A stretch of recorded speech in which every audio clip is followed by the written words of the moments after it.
drone attacks happened. There would loud bangs and light attacks on the flotilla, just to put fear into the flotilla, but people carried on. But as we approached the Gaza border, that's when hostilities started getting really rough.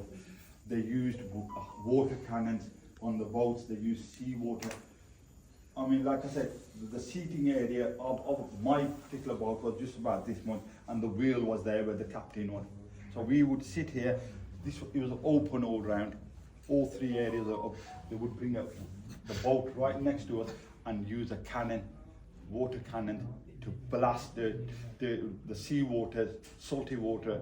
And if you get a gush of seawater, salty water, it gets into your eyes, your nose, your mouth, especially the pressure of it, you can't breathe. What they would do, that literally all three ways they would attack us. Then they'll move on to the next boat, We couldn't get away from them, because as our boat was moving, they had a larger ship blocking our route. We couldn't get around it. But these attacks happened from Wednesday night.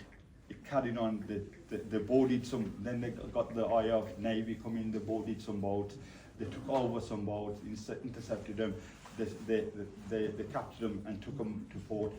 My particular boat, we carried on all through the night. We were one of the last boats. We made it 40 miles to the Gaza border. At 6 o'clock in the morning, the Thursday just gone, that's when they intercepted with the Navy. That's when they come with their guns, made us.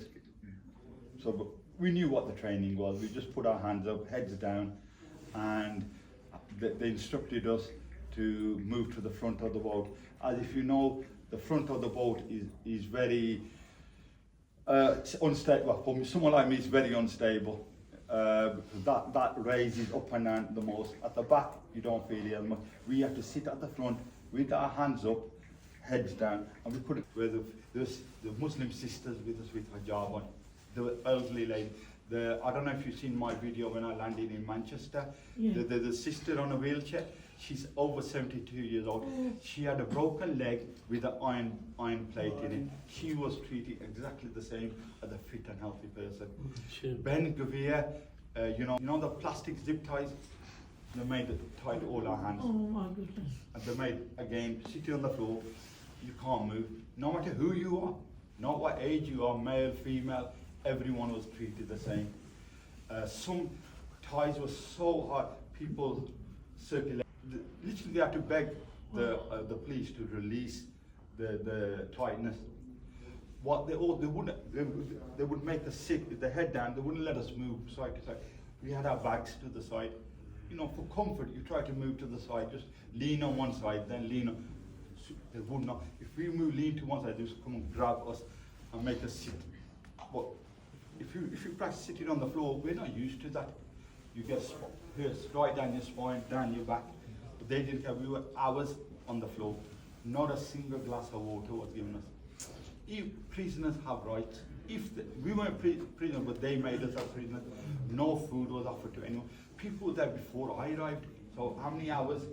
I mean, we got people started getting intercepted 8 o'clock, 8:30 on the Wednesday evening. We got intercepted 6 o'clock Thursday morning. For all those hours, the boats that were coming in, they were just left on the floor.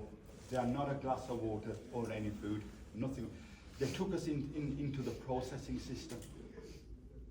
And again, the same abuse was through the processing system. Experience, the only way I got released was through the community. I sent a SOS video out, and that's when the community started writing emails, phone calls to Keir Starmer, Lamy, the Foreign Office, my MP, the phoning the Foreign Office. They carried on, thousands of emails went through.